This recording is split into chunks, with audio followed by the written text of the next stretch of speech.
What's up, everybody? How y'all doing? How's it going? Doing good, man. Pretty good. Good. Sir. Just want to say thank y'all for coming out today. This is the first initial podcast for I Am Great Incorporated. Pretty sure they know me, but I'm gonna introduce myself. I am Teron Wright, CEO, founder. I Am Great nonprofit, and yeah, help the first generation college students excel beyond college. So. First off, let's just give a round of applause for that. That's all. Yeah, well, we're just gonna go around. Y'all introduce yourselves, get acquainted. We're gonna start with you, my guy. Go ahead. Okay. Well, my name is Darian Howell. I'm a graduate of the Alabama State University, and I'm just so excited about this movement. Yes, listen at you. Yes, that's right. The greatest HBCU there is. Oh, now, Wow. Wait a minute now, Darian. That's okay. Long. You're starting a rivalry. But no. I'm just so excited about this movement that we're starting. Thank you for starting this. I mean, this is great, Yeah. and I'm glad to be a part of it. Yes, sir. Sir. Well, let me go ahead and speak. Hey, my name is Nicholas Foreman. I graduated from Southern Union State Community College. It's not an HBCU. I'm just going to go ahead and say it's not an HBCU. I'm just outside looking in. Yeah. Then, but I'm very excited, man. I've been part of I Am Great. This like my first year. I knew T for a good minute. We met each other through Unite Incorporated. Unite, yeah. By under T. Smith, who graduated from Alabama State. Yeah, shout out Travis Smith. Yeah. Dr. T. A Smith. real one. He's a real one. I'm excited to start this podcast, man. We gonna do some great things for everybody. Understand? All right, what's up, everybody? I am Quinn Dunn Days, a freshman at Clark Atlanta University from Sumter, South Carolina, and I'm glad to be here. Sure. Okay. You said what school you? The illustrious Oh. Clark Atlanta University. Okay, I was making sure we was in the house today. Most definitely. Okay. CAU in the house, man. CAU all day. The greatest HBCU in the The land. greatest. There's no place. There's no place. There's no place like Like that. Lord, have mercy, y'all.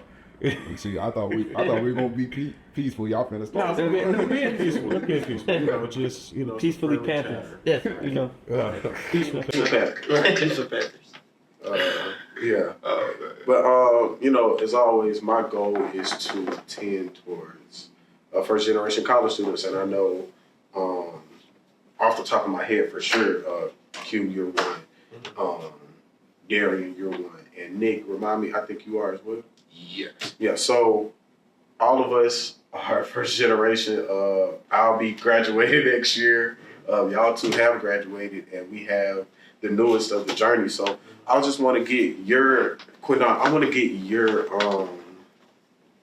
opinion about how your first year is going as a first generation college student, bro. So just walk us through what that looked like for you. I think as a first gen college student, it's something new. And I feel like it's a whole journey, to be a college student.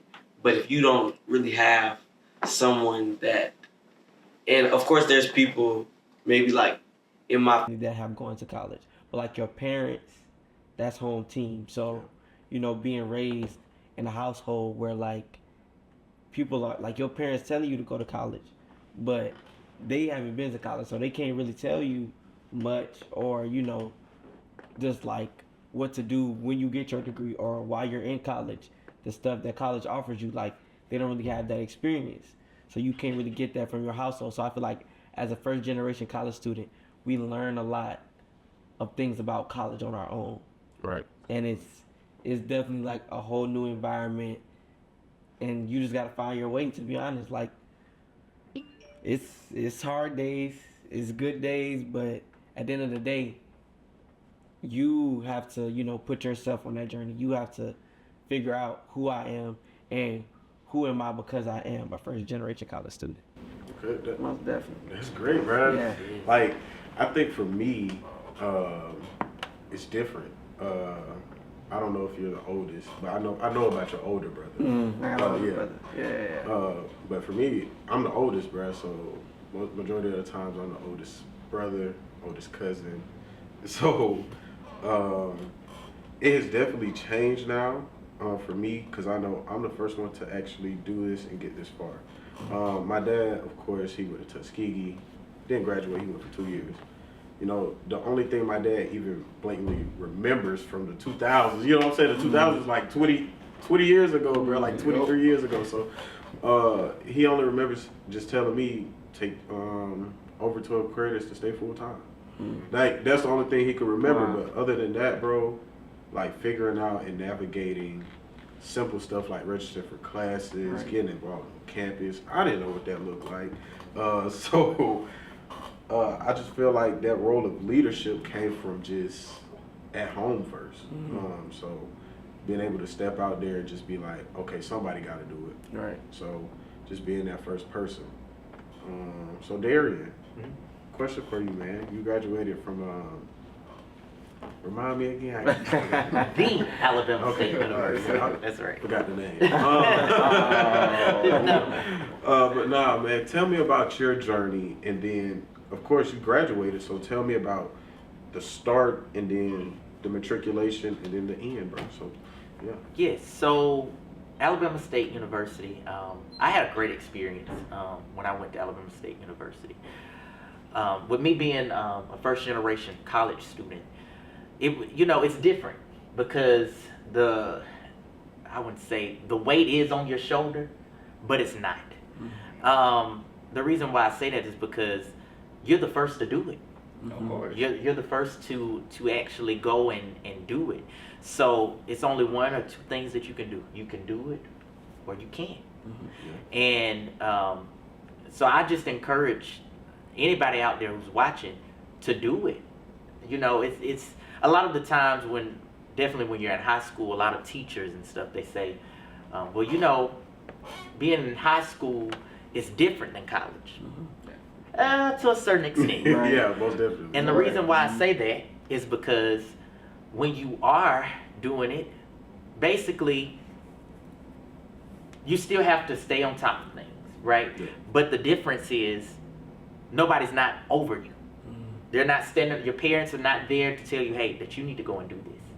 The teacher is not on you like, hey, did you turn in that assignment?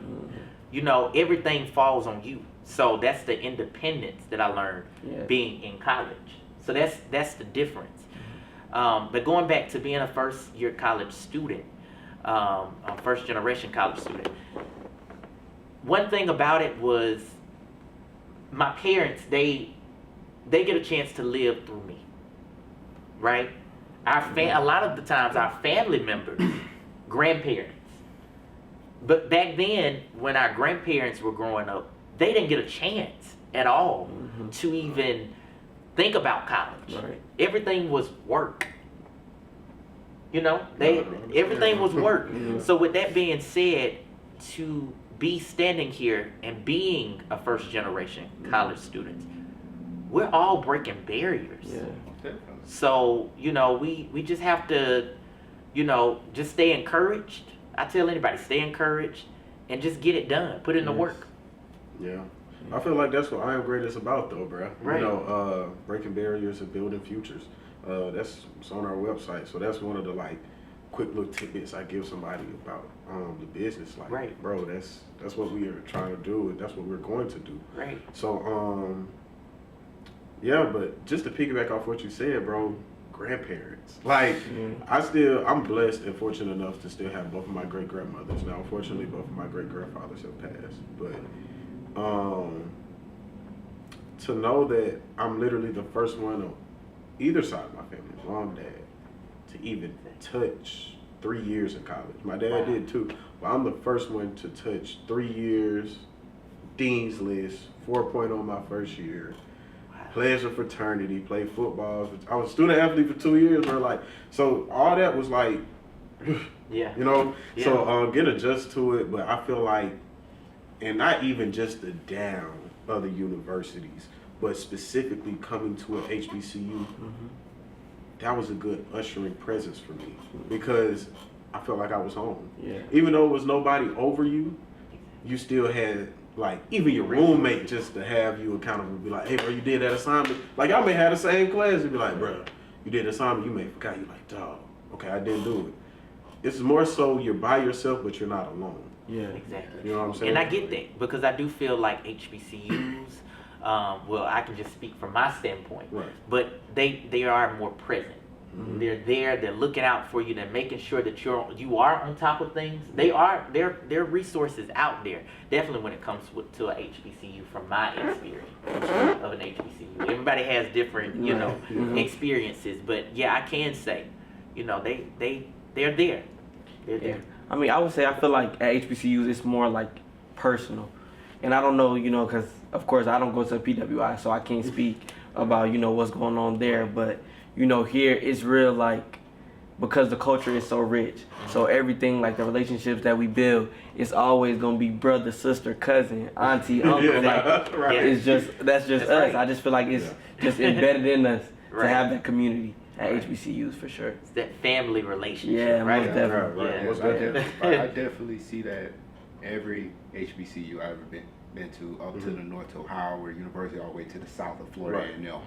It's that family. Like once you walk on campus, I'm not even a student. I was just there for a college tour, and they Yeah. look at me as their brother, as their sister. Like do you need anything? You're good. Yeah. Good. What you looking for?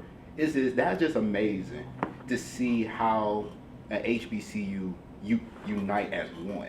There's nobody better than anybody. Like you're me and I'm you. Right. So that's pretty much the beauty of HBCU, and I encourage people who wants to look at college, actually look at an HBCU, because at a PWI you're just a number. You're just a number of students. Okay. But at an HBCU, you're family. Yeah. You're Right. part of us. But regardless, and we'll be proud of you, whatever you do on your future endeavors. So And that's what I was going believe. to ask you, Nick. I know us three, we, HBCU experience, of course. You went the community college route, Yeah. which is a PWI. Yes. So can you give us, like you said, a PWI, you're just a number. Then Right. HBCU, you're family. So give me your perspective about going through that experience, what you felt, and then how you overcame it to ultimately still graduate and still be on top. Because like you're very successful, man. So Exactly. yeah, so give your That- story to us. That is true. Like, going to a community college, Mm. there'll be some days that you will face some criticism from others. Like when I was going through high school, Southern Union really wasn't my first decision, Right. because I had Miles College, I had Alabama State, I had Alabama A&M, I had Clafton University in South Carolina. So your neck of the woods For sure. but I decided to go to the Southern Union route. And when I went and actually got on campus, I built a great relationship not only with my peers and with my fellow classmates, but also with my professors. Like they made it easy for me to make that transition over to the community college world. But also, this is what I said when I was pretty much on my last year, and I told people who in that classroom with me, I was like, and they asked me, Nick, you do I Am Great. You're a photographer. You work at the hospital. You're a sports photographer for Hanley High School in Roanoke, Alabama. How do you do it? Because Southern Union, we don't have a glass ceiling above our heads, and this is as far as we can go. And I told every student, keep breaking those glasses, because one day, we don't know when, one day they're gonna remember Southern Union State Community College. Right. And they see you on the come up, they're gonna ask you, what college you came from? Well, I went to Southern Union first. And there's nothing wrong. Be proud. I always be proud of where I went to. Right. And I give everything to go back to Southern Union. If I can change everything about Southern Union, I'll change it to a 4-year.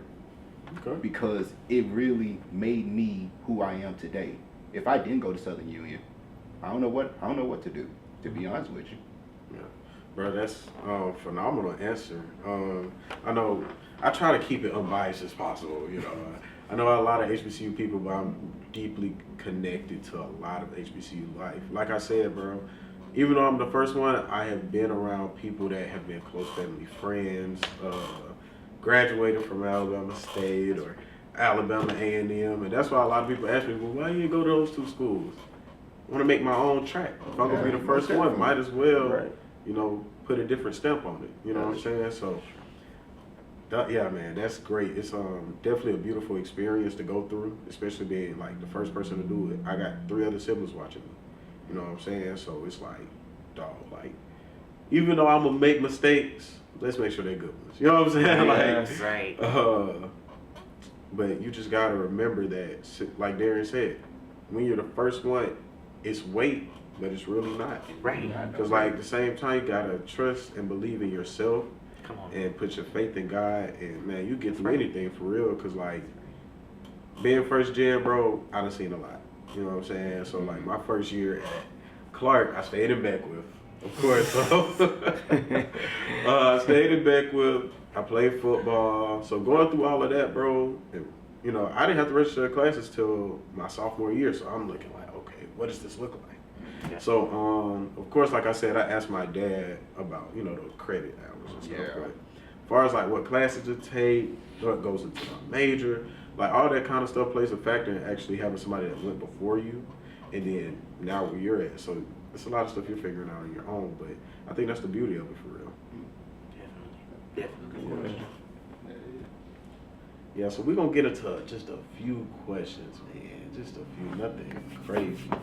And this could be for anybody. What were some of the early influences in your life that made you think about college as a possibility?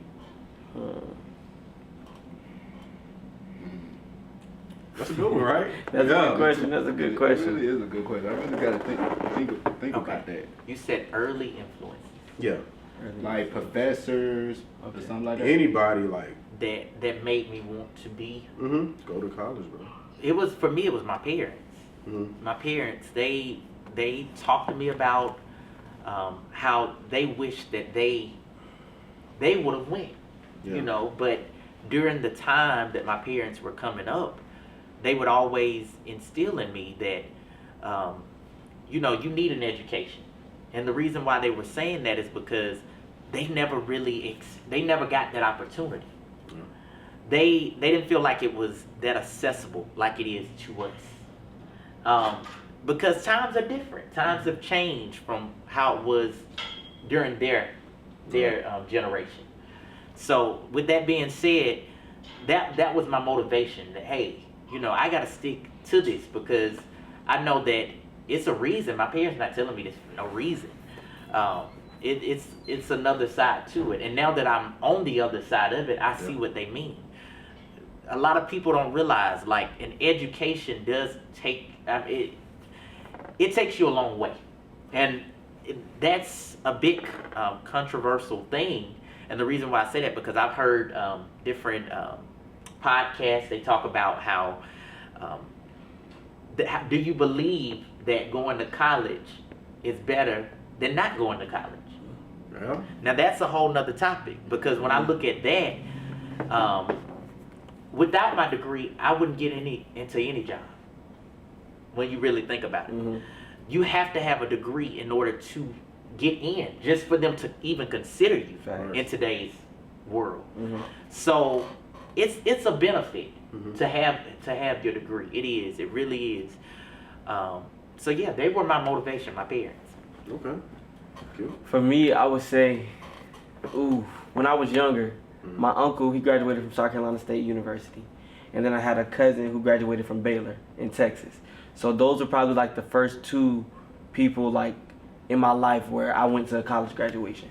Then I would say like all of like, if it was an aunt or an uncle or like cousins, and even like some of my teachers, I could see like the people that had a degree were stable in life, like truly. Yeah. Like they weren't worried about the same troubles that my parents was having. You know, like coming up, like if it was some of my other cousins whose parents were like had a college degree, we didn't have the same struggles growing up.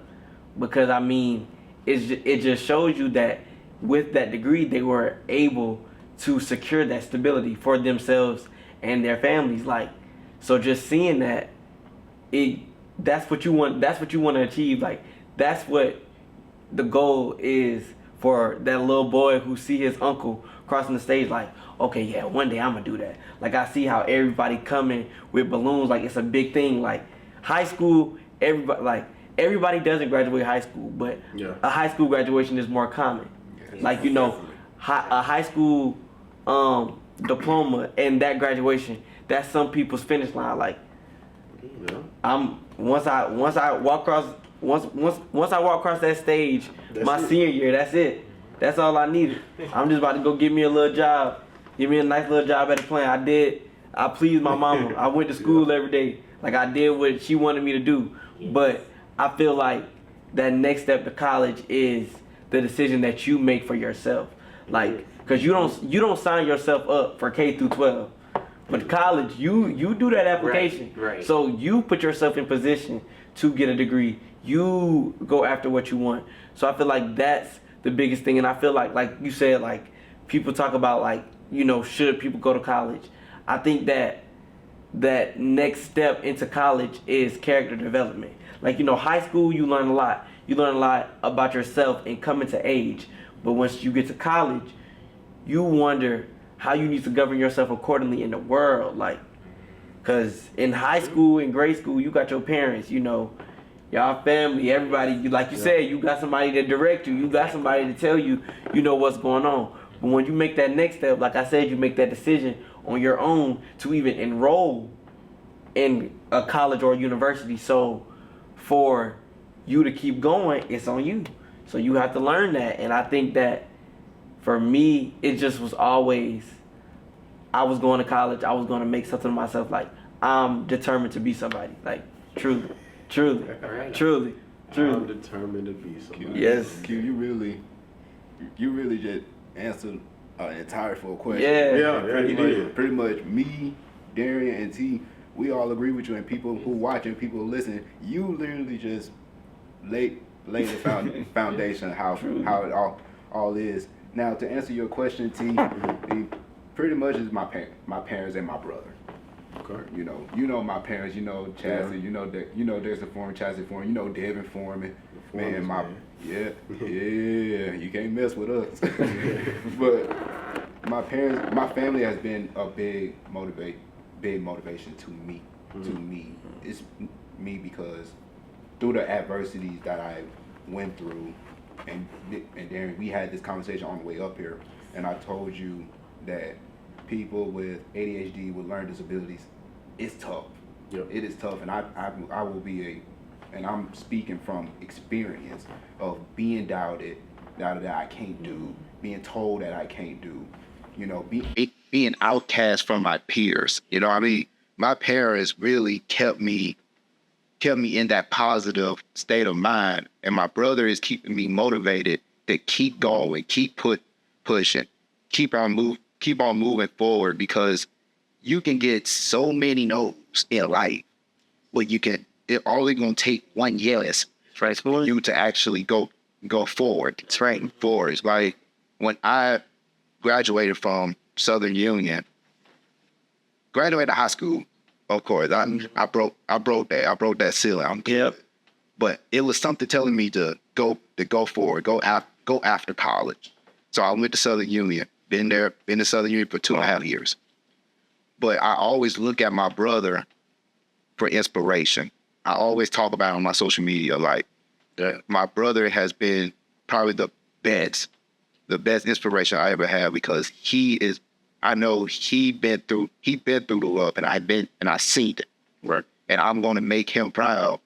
And the day I graduated from Southern Union, the first place when I walked across that stage for the first time, I was very emotional. I was ready to cry on stage too. But I directly looked at my family. I was like, I would never be here if it wasn't for y'all. And then David, a few months later after I graduated, he graduated from Auburn University. And I was seeing my brother. I was like, man, we've been through a lot, me and my brother. But we managed to graduate in the same, within a month, with a month apart in the same year. It's just amazing. It's amazing for me and my brother, also amazing for our family, right? Because we did what we said we was going to do. And if it wasn't for my parents and my brother and my entire family, I probably will not have the strength and the courage to finish college. See, God will bless people. It takes a village to raise one person, you know. And I always thank God of for my family, because that's my village. If I know I'm down, I'm going right directly to them, you know, because they know how to pick me back up and dust me off and say, "Hey, you got this. Let's go." Yeah. Wow. Wow, that was deep, man. I think when you say you look at the crowd, you looked at your brother and you looked at your family as a whole. To me, when I graduated high school, it was big for me. The way I seen I brought people together, that's like one of my biggest things. I love getting people together for a good time. Because I feel like in the Black community, we only get together when somebody died or go to and it doesn't have to be like that. So, like you said, when you see the balloons for graduation and stuff like that, I think when the first Black man went to college, right? Yes. And this is after slavery. It's a big celebration. That's why your grandma and them dress up, had a Sunday's best. Because like that's why it's supposed to be like that. My high school graduation, the baccalaureate, I gave my dad a flower, right? This is tradition at Macon East Academy. Give your dad a flower at baccalaureate. You give your mom the rose, graduation day. Right before I got my diploma, well, no, this is after I got the diploma on the Whopping Station. I gave my mom the flower. Gave it to her. I said, we did it. Did the first thing I said I was going to do. Graduate high school. It's the next thing. You see what I'm saying? So, like, I get what y'all saying, man. It's a big deal. But my biggest influence, like y'all said, parents. Really my grandparents and my great-grandma. Knowing that they didn't have an opportunity, like you said. And me and you from the same small town, bro. Straight to work. Yeah. After high school, some of them didn't even finish high school. He worked. Like, so I'm like, dang, somebody has to be the first one to be like, okay, let me do it big. So, like, even with me getting my first internship last year, flew way to New York, first time flying in, first time working corporate. It was a lot. I got a chance to meet some family members, you know what I'm saying? And I got a chance to bring my family together that I have in New York. So, like, being the first generation, you can truly break barriers, bro. So I think people need to just go and take that step out and just do it, man, like Nike. You know what I'm saying? You know, just do it. It's out of that. No, we just added somebody to the couch right now. So, could you introduce yourself for us, man? Just give us a little bit about yourself. Of course. Thank you so much, gentlemen, for having me. I'm Javari. People know me as Vari. I attend Clark Atlanta University. I major in finance. So, yeah, that's just a little bit about me. Yep. Quindon, I think he forgets something. I'm not forgetting. He forget. I can't remember. Like, what is his title again? You remember? I think it's a miss. It's Mr. It's one of those misters, right? Yeah. I don't think it's Mr. Clark Atlanta. It's Mr. something. No. I think y'all go further down. Yes, sir. I do serve as Mr. Junior for this academic school year. It's a part of the Mr. Clark Atlanta University's Warrior Court. So, yes, sir. Thank you for So we're going to get rolling with our next question.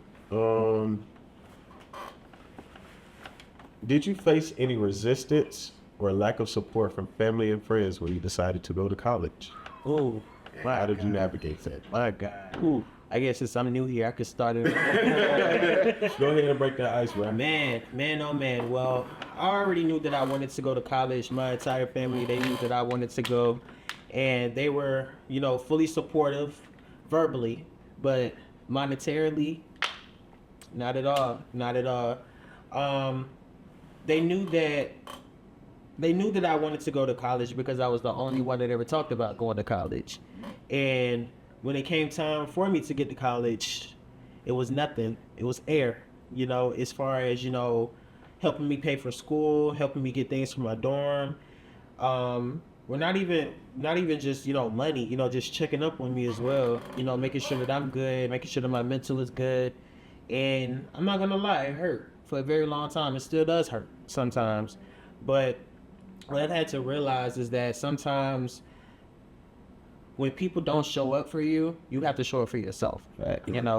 You have to be your biggest cheerleader.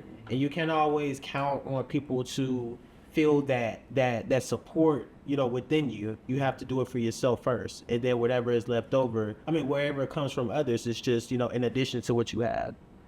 So yes, that's good. Anybody else? Hello? Well, You go ahead. Okay. You go ahead. For me, like Vark said, you know, just being there for yourself. Like one of my favorite gospel songs of all time is "Encourage Yourself," because that's real. Like for me coming to college, I wanted to go to Clark, Atlanta. Everybody at my school, you know, they talking about going to South Carolina State. I was about to throw. Yeah, You're the only one that got out of there. Yeah, yeah. It's plenty. You know, it's some people. I'm trying to think. In South Carolina, you know, they want to go to Claflin. They want to go to USC. They want to go to USC Upstate. They want to go to South Carolina State. I didn't want to go to none of them. Like I'm like, everybody got a story. I done heard 50 stories about Claflin. I done heard 50 stories about South Carolina State. But I want to make my story of Clark, Atlanta.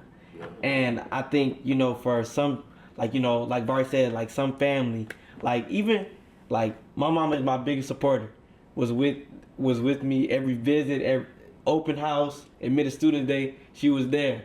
But I know in May when I was about to graduate, she didn't really want me to come to Clark, Atlanta, because that's just her being mama bear. Like, granted, it's only Clark, Atlanta is 3 hours and 45 minutes from my house. It's not even far. It's not even far. But just not being where they can just reach me right then and there, it's a worry. Like, they're worrying. So they like, you sure you want to go out of state? Like, you sure? And that right there, I feel like I told my mom one time, I was like, I don't like that. Because I feel like it's a scare tactic. Yeah. Like, you trying to make sure that I know what I'm about to do, but is your intentions really that? Like, are you really just trying to get it in my head? Like, nah, maybe I should stay in state. Like, you trying to make me rethink that. But I always said, like, I know that to come back and be better than I was while I was here, I have to leave. Like, I have to go find it elsewhere. So, you know, that just was me. And then, like, down to the decision to come to Clark, Atlanta, I had an auntie say, oh, you going to Atlanta? You need to go to Morehouse. No, ma'am. You know, like, you need to go to Morehouse. Immediate no, I don't want to go to Morehouse. Like, I know about Morehouse. That's, you know, in Atlanta, they talk about Spelman and Morehouse, and sometimes I feel like Clark is neglected. But we got as much history with those two institutions. Yeah, because Atlanta University and Clark College. Exactly. yes, sir. People forget about that. 1869. Because, you know, Clark Atlanta is young, 1988, but we have history just like Morehouse and Spelman. So, you know, honestly, so, you know, like, Clark Atlanta had its own story. Yeah. And that's what attracted to me. That's why I knew, like, I'm going to college, and Clark Atlanta is the choice for me, like, truly. Oh, wow. Truly. Yeah. Next area, y'all got anything? I would just say for me, it would be, I received the support when it came to like family. They were always supportive, whether that was financially, whether that was mentally, just maybe checking in. Because checking in just would go a long way. Definitely when you're stressing about a test or you're stressing about an assignment, you know. So I think that was, I had a great support system, even when it came to my church family. Like, they were there, they would check in, like, you good? You know, sometimes they would give me something, you know, to just help out. And I think that goes a long way, you know, just to have somebody to think about you. Yeah. To check in. I think with me, bro, I receive support for sure, because my family, we big on that. Like, if my little brother got a game on Saturday and I just got through playing one on Friday, I'm getting my butt up and I'm going to his game. Like, no matter what, you sacrifice support for your family. You know what I'm saying? But to answer that question, like, how did I navigate that? I really lost support. I lost some friends along the way. Yes. Like you said, when you had to leave and grow. Yeah. I got people when I go back home, well, you think you big time now, whoop the whoop. Like, Yeah. you lost friends. along the way because you have educated yourself, or either you have chose to outgrow the space that you were in for the longest, and that's okay. And people need to know, leaving, and then if you come back home to make it better, that's fine too. But I have to leave to go be better. You see what I'm saying? I gotta bring resources back. I don't even care if it's like Alabama State is nowhere from West Point Valley area. That's an hour, but then you still went to go grow yourself. That's different. Right. You see what I'm saying? So you're in a whole different environment. Right. Atlanta's nowhere from Montgomery Field. That's 2 hours and 30 minutes. Yeah. So it's like I had to leave and come grow myself. So I definitely have lost some friends along the way, and navigating that, I was just like, man, whoever for me, you know what I'm saying? If you ain't with me, you against me. That's just how I feel. But I really truly believe that God gonna put people in place that truly gonna support you, and the ones that don't, they ain't meant to be there. So that's how you gotta look at it. Cause honestly, bro, you made a decision for yourself. Keep going. You know what I'm saying? If they don't agree, then you can't hold on to that for so long. Like that'll play with you mentally as well. Like, dog, like, okay, I just lost my friend. I just lost my best friend. They not supporting me. How I do this, dude? They at home. You finna get this degree. What you gonna do? You know, that's what it really boils down to. Like, not even throwing shots, but like just being real. Everybody had their own path. I chose mine. You chose yours. I respected yours. I just asked you to respect mine. So like that's kind of how I had to navigate. And of course, some of my friends, we was able to have that grown folks conversation. Right? Some of these people I've been going to school with since kindergarten. Right. You see what I'm saying? So you have to sit down and have those grown folks conversations. Like, hey, bro, I respect where you came from or where you're going. I'm gonna need you to do the same. And if you don't, this the end of the road. So be it. Yeah. So. And it's a hard pill to swallow, but then as you continue on down the path that God has created for you, begin to realize why things are happening the way that it does, and we begin to realize that things aren't just happening for no reason, you know. And sometimes when we're going through something and it seems like an interruption in our life, but really it's God telling us, no, that is not a part of what I have planned for you. And we don't realize it until we're later on down.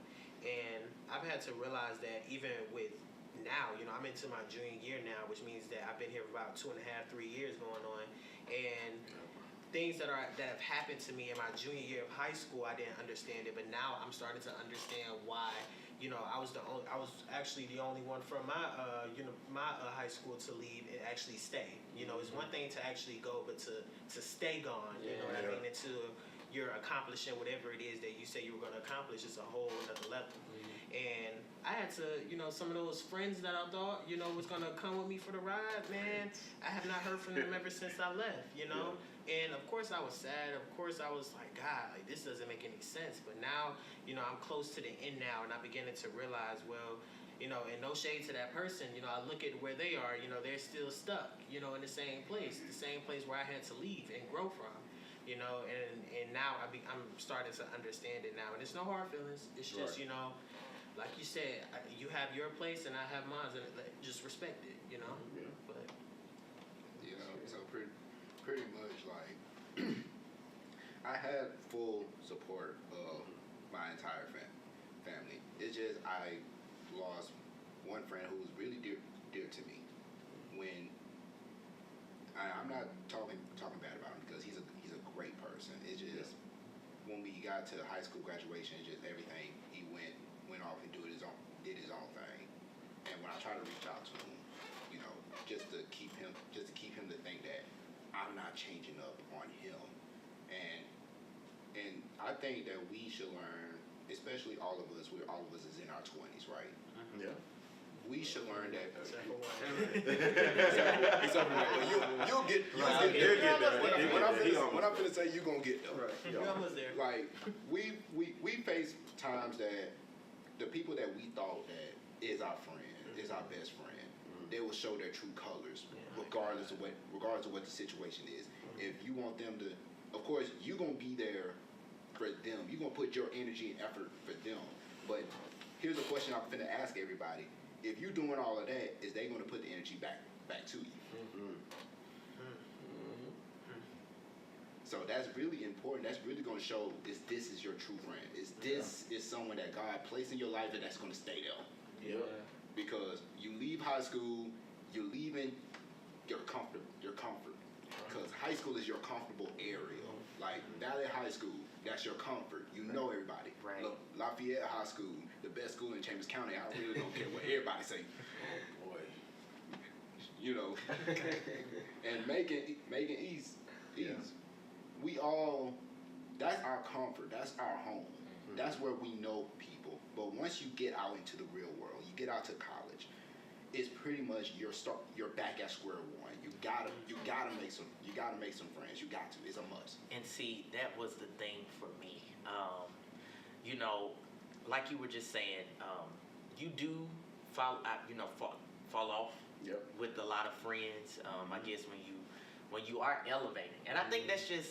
I wouldn't even just say that's within college, but I think that's just life. Yeah, you just fall off with people, or because you're elevating, you're growing, and the older that you get, you'll realize that hey, you have to let some people go to get to the next level that you're going. That's right. So, but for me, it was kind of different though with college, and we haven't talked about it, but I guess adjusting. How was it adjusting? Like to form friendships and stuff like that? Because for me, I didn't know anybody when I went to college. So it was completely different. It was eye-opening. My first time, didn't know anybody. I didn't have any peers that went to the same school that I went to. So, it was just me. Yeah. So a lot of the times I felt isolated. I felt like I was alone. And I was trying to convince myself to get out the room, out of the dorm room, like, hey, I need to go out. I need to do something. I need to meet people. You can't meet people inside your dorm room. You know what I'm saying? But it's that extra step of actually having to go out. But if you ain't got nobody to go with, a lot of times you want to go with your peers, go with somebody. You don't want to be alone. Yeah, your crew. Exactly. Exactly. So that's what it was for me. It was just, that's one thing that I regret. Okay. That's one thing that I regret about being in college, that I didn't get a chance to go out more. Mm-hmm. So I just encourage anybody, like if you're freshman, right? Yeah, freshman just coming in, evolve yourself. That's why they say it in the orientations. They say, hey, make sure you get involved, make sure you do this, because it'll go this fast. Y'all are in college now, but y'all will be soon graduating. Yeah. It just happened that quick. So. Do all that you can. I think, just to piggyback off what you said, bro, when you asked how was it adjusting, I thank God, even though I'm not as involved with it no more, because I have become extended in Clark Atlanta. Yes. But I thank God for Dr. Stacy Roberson and the Google Scholar Mentorship program. Lord. Yes, man. Shout out to Dr. Stacy. For real. I want to meet him. You have to. Oh, yeah. Y'all making it sound good. Bro, he's an amazing dude. He's an amazing okay. That's God. Yeah, for real. God in a man. Okay, I'm coming to Clark Atlanta next Right. week. Ask for Dr. Stacy. Y'all know now. Dr. Stacy. Okay. Dr. Stacy. Dr. Stacy, man. Okay. I think when I was first coming through, bro, put in my application. Finally got my CAU student email, all that good stuff, man. The red letter day.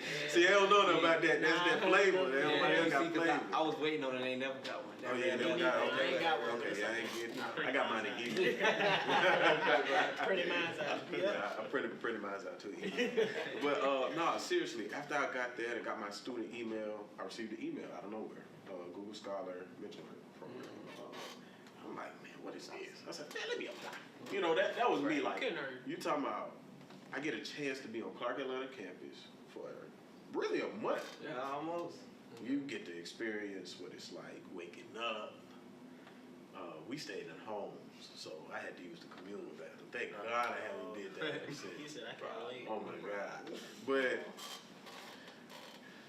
getting that experience, bro, I think when you said the adjusting part, it wasn't hard for me. Because like I already had, it's like your little group.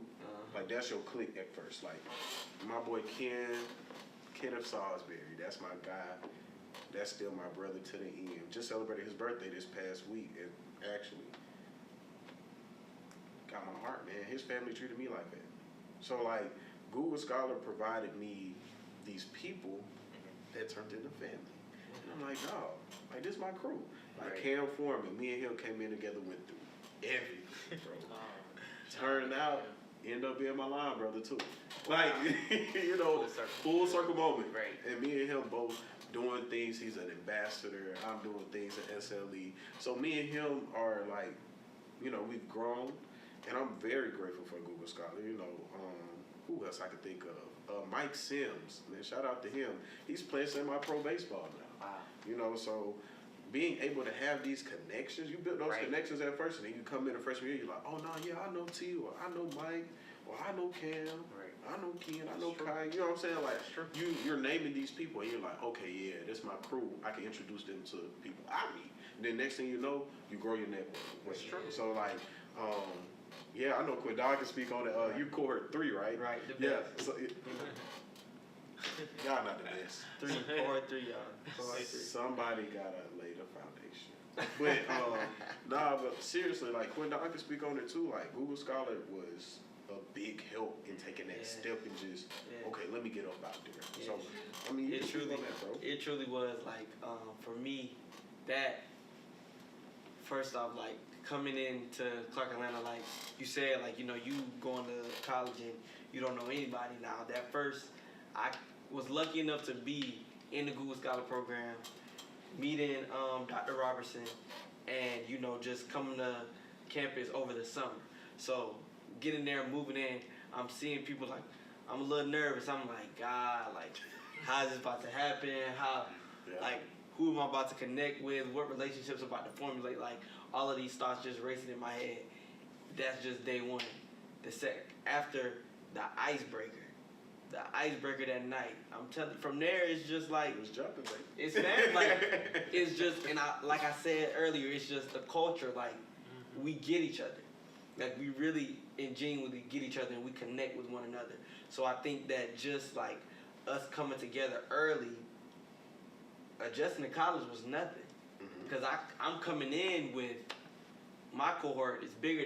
We have the biggest cohort, so it's 40 of us easy. Coming in, welcome week. We texting in our group chat, where everybody at? Everybody on the promenade. We about to go out there. You know, we pulling up to the promenade. We at least 20 people deep. Everybody looking like, wait, what's going on? Like, all of them are already together. They already clicked up. So we, like, move-in day, it was just like, I was rushing to get back on campus, to drop my stuff off and get back out with my Google Scholars, because, like, just in 3 weeks in a program, like he said, we experienced getting up. We took a class, like, We went to the cab. went to the cab 3 times a day, like, No, like for real. That 3 was times a day, We're like, going to go 3 times. every morning, getting up 7 o'clock, 7 a.m. Got to be downstairs 7:50 because you got to go to breakfast at 8 a.m. But it was teaching us, you know, your schedule, how you can make a schedule in college. That's true. Because we was eating 3 times a day. We was going to classes in between. It was some kind of workshop. It was some kind of recreation, some study time. Like, all of this was built into the program. So it was an easy little cheat code about adjusting to college and make, like T said, you got, like I said, it's 40 of us. So I got 39 other people that can introduce me to their friends or whoever they cool with. Oh, I speak to them. I'll be like, what's up? You know, what's your name? Like, just start talking. And again, your network becomes your net worth, because all these people, you never know. Like, just being in the dorm, just because my homeboy is your homeboy, you can help me bring up a case of water up the stairs when the elevator down. Like, it's just that, like, those connections, like, that's what's important. And like you said, like, just getting out, making those friends, and, you know, just finding your people. I think that that's a big part about adjusting to college. Like, once you find your avenue, your group of people, even if your group of people is 1 person, 2 people, that can be all you need. Because truly, like, long as you have one another, I feel like you can get through anything. Like, so many, when mine's like, one great mind is good, but so many is amazing. Like, you know, y'all can really come together. So I feel like that was real easy about adjusting to college. Like, you know, Google. Yeah, Google. Google it. Google this. Like, seriously, bro, I love that program. Love every cohort that just came in. I call them my kids. But nah, like seriously though, like every cohort that has came in so far, they know us too. So you got to think. I think our cohort was like maybe 15, 20 people. Then the next one like 30. And theirs is 40. So bro, that's almost 100 people that know each other already like this. So that means a freshman knows a junior. A sophomore knows a freshman. A sophomore knows a junior. Like that, it all intertwines. And it helps with that. Okay, I'm not scared. And then the move-in, I'm glad you talked about move-in. Me being an RA, I understand how tedious move-in day can be. Google Scholar really helped us like get that first little snippet of what move-in day is like. You know, elevator could be held up. It's 100 people trying to move. Let's just go and hit these steps, dog. Like that's what it is. Like so. Yeah, I thank God for the like that. For the Google Scholar. Flashback in my head. Yeah, you little flashbacks. You like, dog. I'm not waiting on this elevator, dog. But yeah. Fourth floor. I think the next question was gonna be for everybody. Why did you choose your university? And we could just start from right here and work down. So, Darren, why Alabama State? Why? Yeah, why them? You're true. Oh, you're true. I love Alabama State. Go ahead. I'm from Montgomery, bro. That's right. That's right. So I think that it was God ordained. It was definitely God ordained. You know, I was looking for you know, where I was gonna go next for me. And this is just my story. I at first, because me and Nick was talking about this, you know, like being in high school, I had like what you call an IEP plan. Okay. If you're all familiar with it. But that's because I didn't work as fast as other students. Okay. And with that being said, they had things in place where like, hey, you can have extra time if you need it. Yeah. So, you know, I was nervous because when I was at the school, in high school, they were just, you know, the staff and everybody, they were reassuring me like, hey, you can do it, you got this, but, you know, you might want to consider like doing a 2-year college, like a 2-year college. And I was like, okay, you know what I'm saying? If that'll be better because maybe they'll help me, they'll take a little more time because it's not as big, it's not a lot of people. And then Alabama State came along. So I went there. Now, I've never been a person about sports. Like, I've never been a sports type of person. My thing, I always knew what my thing was. It was entertainment. It was singing. It was acting. That was just my niche. So, yeah, that was my niche. So, I did all of that throughout my years of high school. And then I did a tour at Alabama State University. And they had an opening where they had auditions. So I auditioned. And by that time, things, you know, everything is virtual.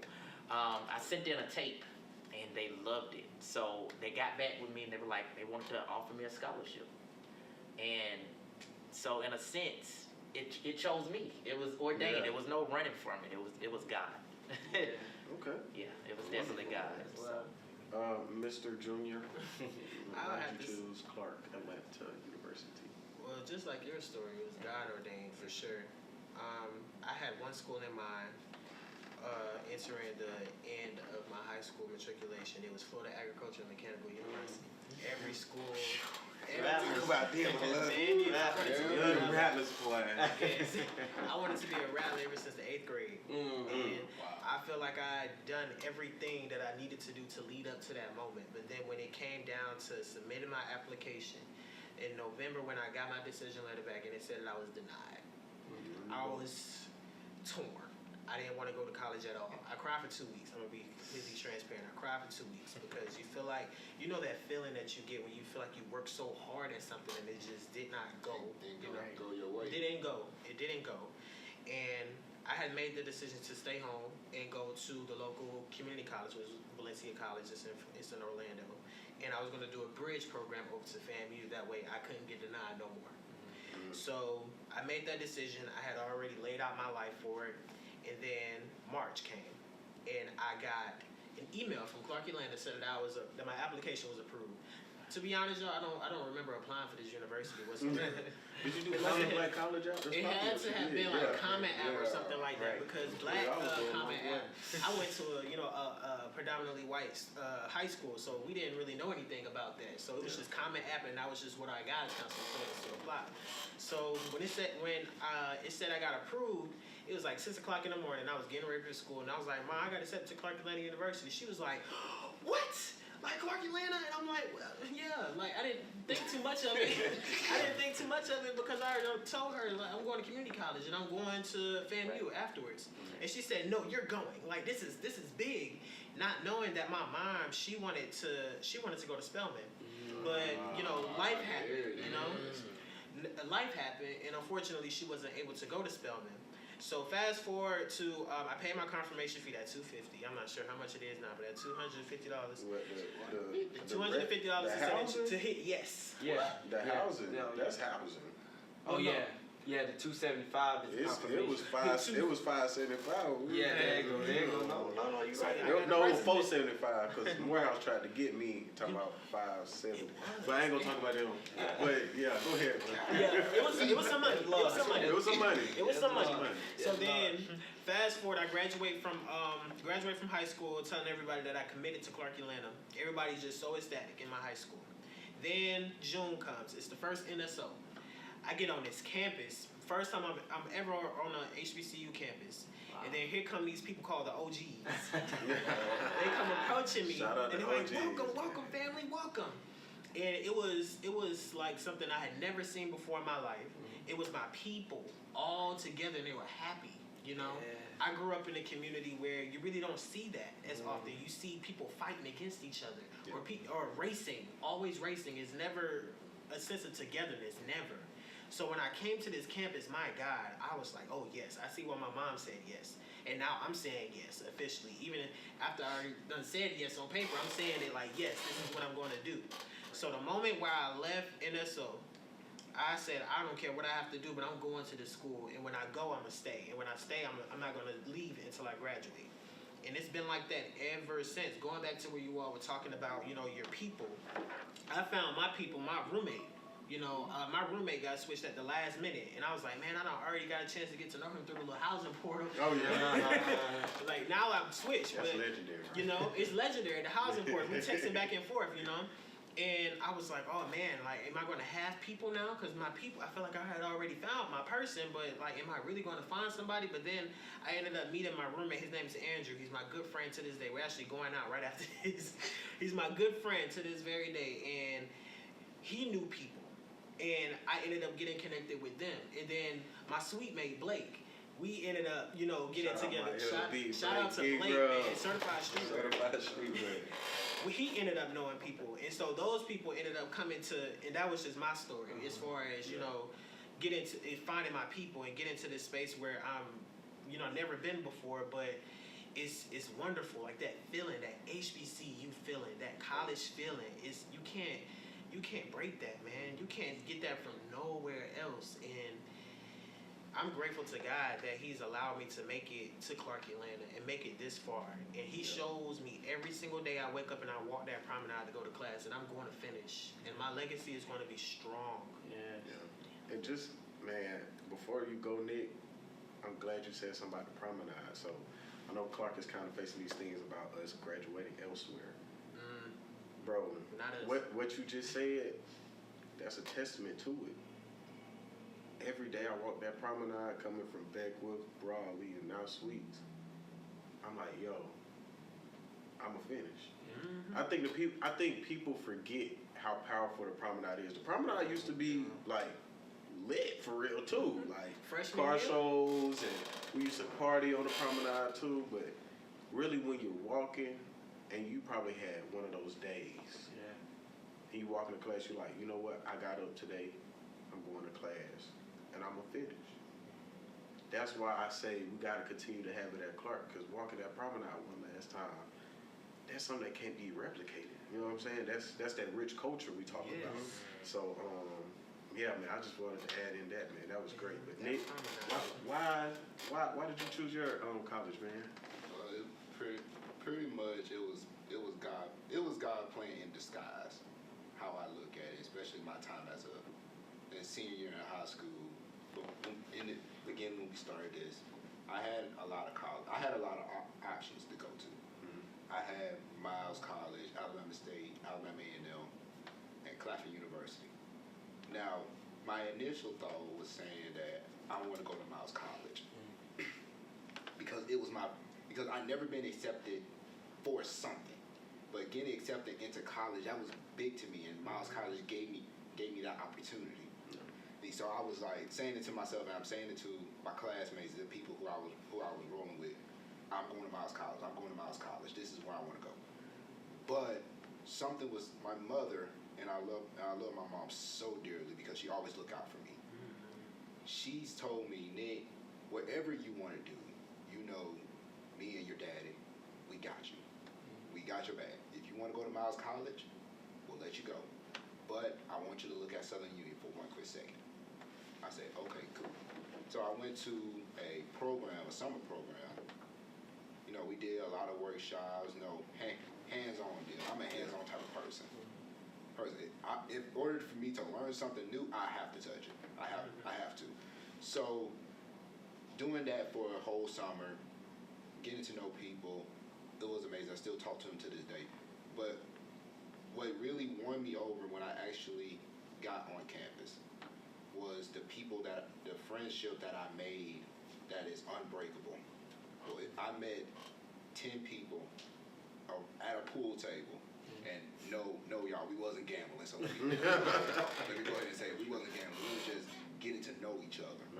And ever since then, it's like I'm still talking to these people to this day. Hey, and all of them went to my graduation because I was the first one in that group to graduate. Wow.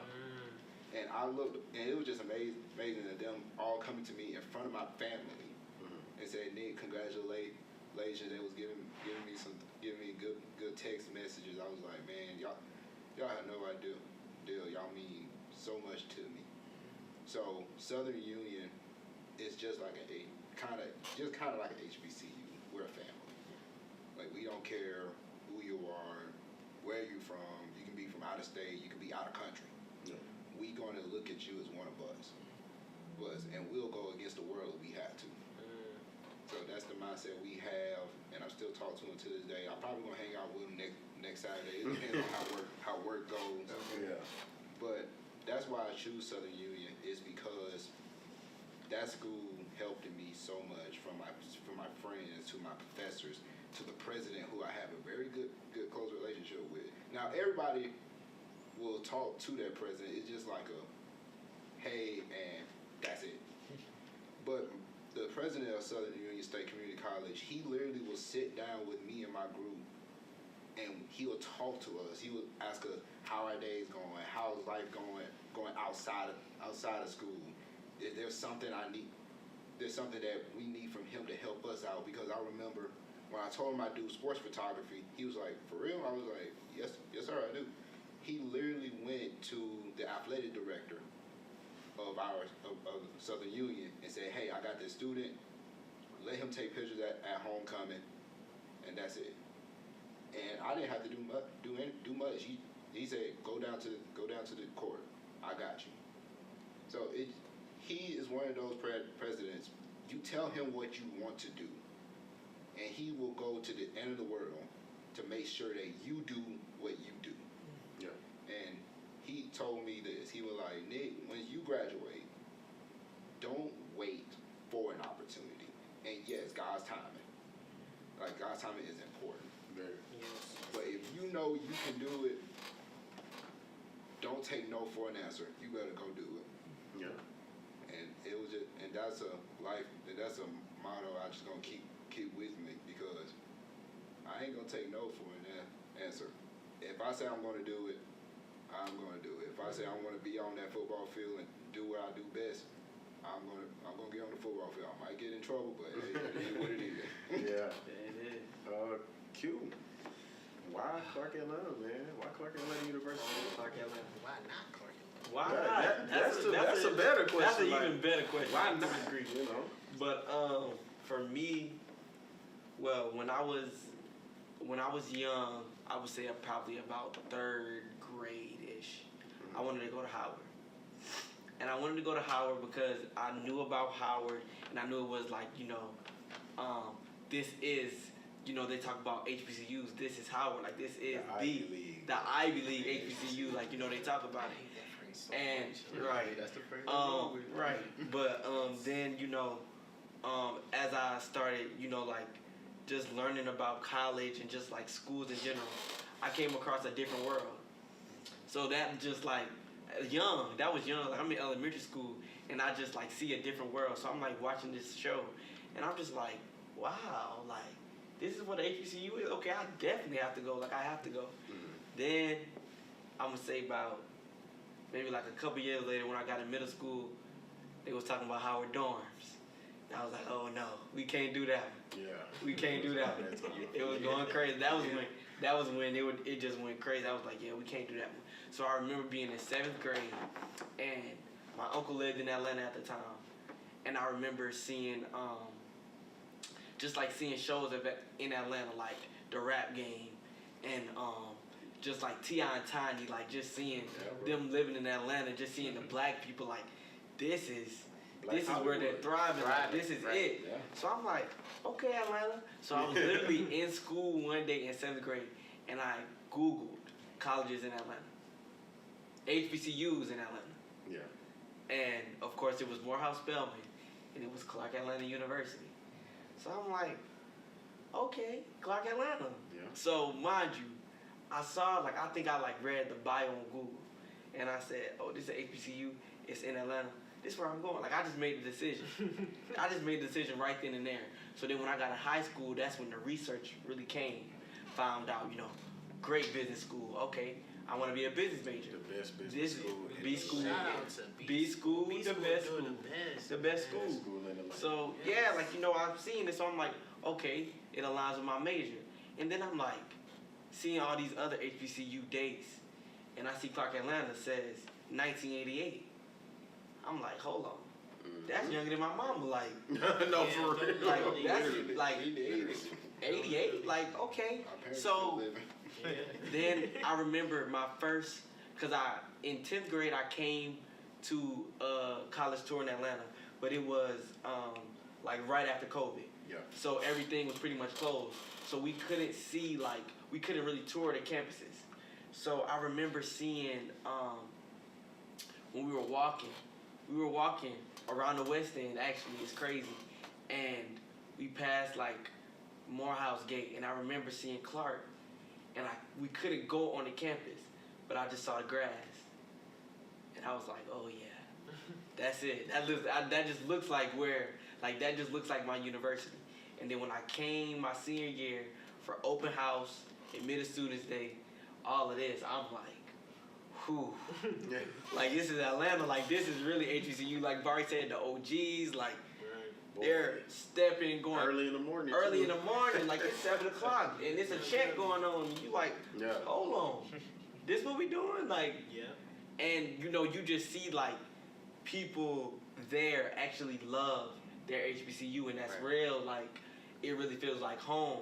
And I think that for why Clark Atlanta, the true answer, for me would be even going there but staying, is that, like I said, we were established in 1988. We are a part of a student body that's going to be in the history books of the first 50 years of this university.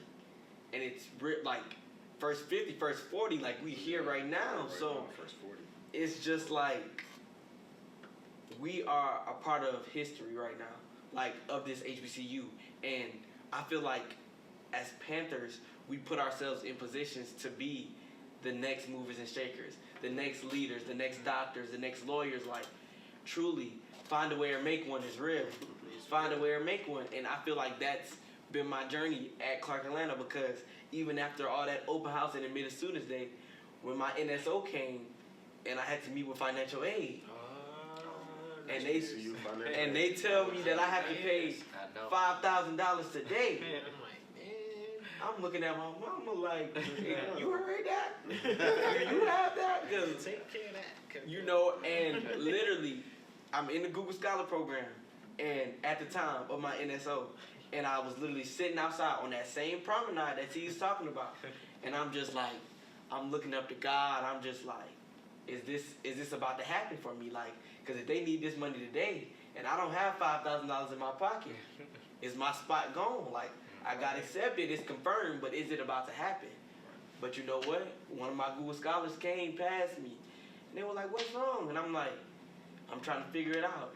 They said I can't pick my housing unless I pay this money. He said, man, I just did my housing. I ain't paid him nothing. Go do that housing. You know, go get it done. Like, just do it. Find a way or make one. Like, and it's real. Like, since day one at Clark Atlanta, that motto, like, just, it resides at our university, but it's inside us. Like, truly. Like, we're going to find a way to make it happen. And Clark Atlanta is the place to be. It's the place to, if you want to find a way or make one, if you want to embody culture for service, Yes. come to Clark Atlanta University, most definitely. So We're not glad jumping y'all. We're not jumping I y'all. go We make to it see- easy. I went to a community college, so I'm good. That's what we say. I'm so glad that I go to CAU. You know what I'm saying? But nah, for me, so of course, native student athlete all throughout high school, bruh. I think it was hard for me coming from a all predominantly white school and being one out of, I think, 8 players on the football team that was black. So, like, navigating that to get myself out there. I know I want to go to HBCU because that's the culture that I seen from extended family, like aunties, cousins, and stuff. Yes. But as far as getting out there with like football and all that, Clark was the only one to give me a preferred walk-on position. And I'll never forget the day coach, like you said, FAMU broke my heart, man. FAMU ain't never get back with me, but hey, still got love for fam. But I'll never forget when I got that call from Coach Slater when he first became the head coach. And he said, we can give you a preferred walk-on position. And I walked on Clark Atlanta and played football for 2 years, bro. So that's why I chose Clark. Because, like, okay, they're giving me a chance to even get my foot in the door with this football thing. You know, kind of being, you know, it happens at universities. This is the hierarchy thing I know be taken care of. But it's just my foot in the door with the networking thing like I talked about. So that's why I wasn't scared either. Like, okay, I already got my teammates. I know some Google scholars. I'm good. You know, so... and another reason why I chose Clark Atlanta, man, it's far away from home, but it's not too far. Right. Family is something that's very near and dear to my heart. And I don't know if anything go left or go right. Yeah. I want to be able to make sure I can make it home. You know what I'm saying? In a timely manner. Ain't gotta, you know, flip around trying to catch no flight or nothing. But you know, I really chose Clark Atlanta because I'm home. Yeah. You know, when I'm in Atlanta, I don't feel out of place. I don't gotta fake the funk. I don't gotta fake the influence. I don't have to do none of that. I can be genuinely who I am. Even though Atlanta is the city, I still out here turned up like a country boy. You know what I'm saying? Of course. But I chose Clark because you don't have to fake who you are. Like, you really can be who you are. And if you need help, they have counseling and disability services. Where for free. For free. And a lot of universities don't offer it for free. You know what I'm saying? So, like, Clark has so many resources and it's so vibrant. And I know I always heard about Morris Brown, you know, watching even Stump the Yard. I'm looking, I'm like, oh no, like this Clark, you know, like, I'm watching Drumline. I said, that's the freshman quad. Like, I'm calling this stuff out, like, so be able to see how rich Clark Atlanta has been for years. Yeah. You know what I'm saying? And then that was when I was like, okay, it's Clark Atlanta. I don't got no other decision. So I came here and, like Quindon said, culture for service. I'm serving my university because I take pride in it. Yeah. You know what I'm saying? I want to be able to be stamped. They remember me, even though I don't become a Mr. Nothing. They be like, oh no, T was the man. Like, you needed something done, T got you. You know, I want to be that person. So Clark Atlanta was a chance for me. Like I said, make your own way, make your own foundation. So yeah, man. It's probably another deep one. Okay. Y'all ready? Here we go. Okay. I'll take 2 answers with this one. Let me breathe. How has college changed your relationship with your family? I can start first. We'll break the ice, and I'll take 2 from y'all. That's cool? Yes. All right, so I know for me, the way it's changed for me, my parents are business owners. My dad's a personal trainer. My mom's a photographer. And clothes, make t-shirts, all that good stuff. But we have a family business that I call right now Transportation, Black Truck Luxury. With me being able to go to B school, like I said, it's the best school. I'm not being biased. I'm not being biased. The stuff I'm able to learn and gather out of these classrooms, I'm like, yo, I can take this back home and help my family. So the relationship has became, because me, I grew up with my parents. My parents had me young. I basically grew up with them. I never seen them get old until now. So our relationship and the way that we talk and communicate now is more so on a higher intellect level. Like we both have gained more knowledge. They have gained knowledge just by living life. I have gained knowledge by both living life and going to get a college education. So with me, be able to have these business conversations like, hey, Pop, I think we don't need to move like that. I think we need to market now before, you know what I'm saying? So that thing for me was really being able to jump off growing the business. And I knew my parents always talked about, yeah, it's going to happen, it's going to happen.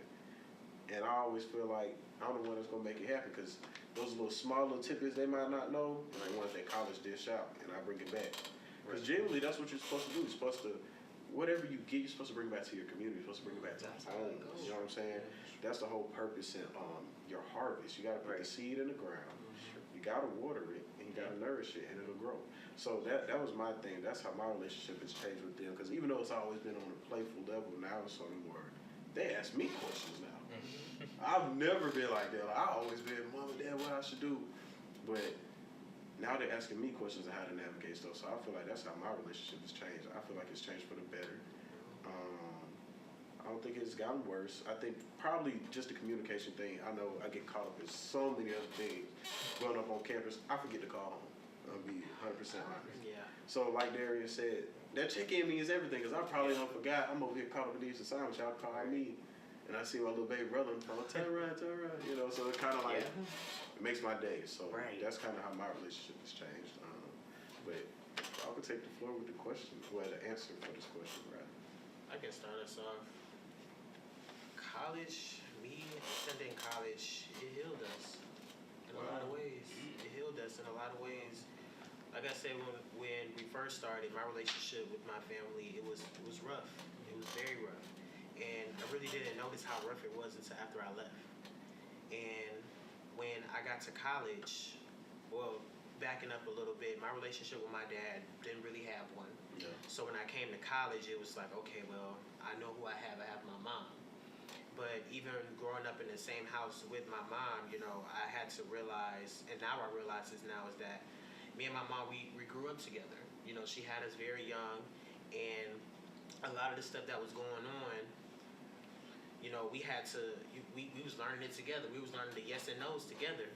Right. And when it was my freshman year, me and my mom, we kind of sort of fell out a little bit, you know, over some different disagreements that we had, and I didn't speak to her until my sophomore year. And when I was, you know, being aware of the fact that, you know, beginning to start in therapy and beginning to understand that, yes, my mom, you know, she may not have been the best, but she did the best that she could. Yeah. You know, I started opening up that relationship again, and we were able to talk about those things that, you know, were traumatic for me and the things that were traumatic for her as well. You know, sometimes we forget that our parents, they're also human as well, and they go through things just like us. Yeah. And the beautiful thing about our generation is that we're very aware, and that we are willing to get the help if we need the help. But the previous generations, they weren't taught that. You know, they were taught to ball it all in and not, you know, not communicate. Yeah. You know, they were taught to hold it in. So it's up to us as a generation to go back, like you said, go back to our, you know, old stomping grounds and teach what we now know. And, you know, with those conversations along with therapy, my relationship with my mom is so much better now. And I can say that I speak to my mom frequently about things that I have going on, and she started her own business now, and now I have my own. So we're working together to try to get, you know, our business to a certain level together. On top of still, you know, it's the everyday process with healing. It's never just something that you just wake up and just agree to and you're all good. It's an everyday process. It's commitment, you know, and we're still working through that along with a couple of other my family members as well. And I think me going to college, me going away, me having to step out on my own and realize a couple of things first, and also for them as well, you know, I really feel like it brought us so much stronger together now, you know, and I think sometimes it takes that for you to leave from where you're comfortable to begin to realize exactly, you know, what were you up against and how could it be beneficial to you. Yeah. And if you have to heal from it, you can take that time by yourself to heal, because sometimes you can't heal when it's a lot of noise, you know what I mean? You have to be isolated for a second, and I think that's just the process that I had to go through. But it really did heal us, and it still is healing us. And I think, you know, as I go down, and now I'm about to get ready and finish in the next year and a half, you know, I think it's going to be the best, you know? I think it's going to be very beneficial. Yeah, that's awesome. Yes. That's very good. Before I answer my question, you hit the topic of, you know, going to therapy, right? Mm-hmm. Right. For everybody, and I hope you're hearing me out. It's okay to go to therapy. Yeah. Just know it's okay. Like, nobody ain't gonna look at you any type of way. If you feel like you need somebody to talk to, go. Don't bottle it up, because if you do that, that's gonna hurt you even more. So I'm just, before I answer the question, I'm just saying, go out. If this person ain't gonna hear you out, keep going, keep talking. But really go to therapy, because I work at a hospital. I seen a lot of bad mental things. Go talk to a therapy. It's worth it, okay? So to answer the question, pretty much, I will learn some things that my parents don't even know. Yeah. And it always, every time I come home from school, I will tell my mom, like, Mama, did you know this? Did you know that? And and pretty much her and my dad don't even know those stuff. But just going to college to learn some things that is new to me, I want to pass that down to my parents, because they deserve to know too. Absolutely. So it's just, that's the fun of it, you know, being part of so many different classes. I'm learning so many different things, and I'm learning I even text my parents. I was like, hey, did y'all know about this? And they would say no, and I'll break it down to them on how it is. So pretty much it got us more knowledge in what we don't see with a naked eye. You got some, go For ahead. me, I would say my family, it's still the same, but it's most definitely different. Yeah. Because after leaving home, you know, even like some people that may not be blood, but I consider family, like the relationship does change, because of course, like, because I'm away, we may not communicate as much as we did before, or, you know, we may not get to hear I love you from one another as much as we may have had, you know, with me being home. But I would say for me, like, with my family, what I had to understand with myself is, you know, I grew up with my family. Like, I've seen what being around my family, you know, how, you know, you may have like the aunt or whatever that constantly has an opinion about what you're doing, and that may be a crutch to you, because you can never truly reach your goals if you're constantly worried about what somebody else thinks. Or, you know, if the generation before you, they could be a naysayer because they were too scared to do it, or they just, like you said before, everything was about work, and, you know, everybody isn't centered on the same things that we are in our new generation. But I had to learn that I love my family, but you can love them from a distance. Wow. Like, I don't have to be, you know, face to face with them, because the love will always be there. But it's some things that I can't allow myself to get trapped into that I've seen people in my community, like somebody, this is crazy that I'm saying this, like at home was yesterday on Valentine's Day. Somebody in my hometown literally got shot in Walmart. In Walmart, like it's like it gets crazy, truly. Yeah. And you know, a lot of the times, I feel like people in communities where, you know, we just get real comfortable and complacent. And I feel like with my family, I have a lot of family members that have that mentality. Like, a phrase that I use, like, you know, a lot of my family and friends is stuck on something. Like, their minds don't go beyond the city. And you know, like a lot of people, everybody's mindset is not yours. So you have to learn how to, you know, keep your mindset, but also keep the love that you have for them, because ignorance is bliss, truly. Like, and you know, a lot of people, ignorance has a bad connotation. You know, of ignorance is just somebody just being bad, or you know, they're saying, spewing words, but it's really just they don't know. You don't know. You don't know. So to be ignorant is to not know. So they don't know anything beyond what they have seen or what they have been through. So that they don't allow themselves to go further. So, you know, I feel like you just have to love your family regardless of anything. Because, I mean, I come from family. Like, my family is the reason they're the reason for who I am today. But at the end of the day, you have to love them from a distance, because in order for you to work on yourself, you have to be by yourself. Yeah. You can't, your family is not going to give you a 6-figure salary. They not, unless y'all got it like that. You know, unless y'all got it like that, and y'all build that family business that's bringing in that money. But my cousin can't pay me. Yeah. Like, my cousin can't make sure that I'm straight in life. Like, we have to go elsewhere and bring it back to each other. Like we said, like, you bring it back to your community. You leave, you go do everything that you can possibly, reach your highest height, but you bring it back to the home team. So I think, like, that's what's most important about the love that you have for your family. Like, although you're away, really love them from a distance and just continue to pour into each other. Because together we're always stronger. Yeah. Most definitely. Man, that's beautifully put. Most definitely. Darren, any thoughts from the room? No? For me, like I said, just going off of what Q was saying, it's just, you know, with family, they can be there and they can encourage you, but you just never know when it comes to your dreams.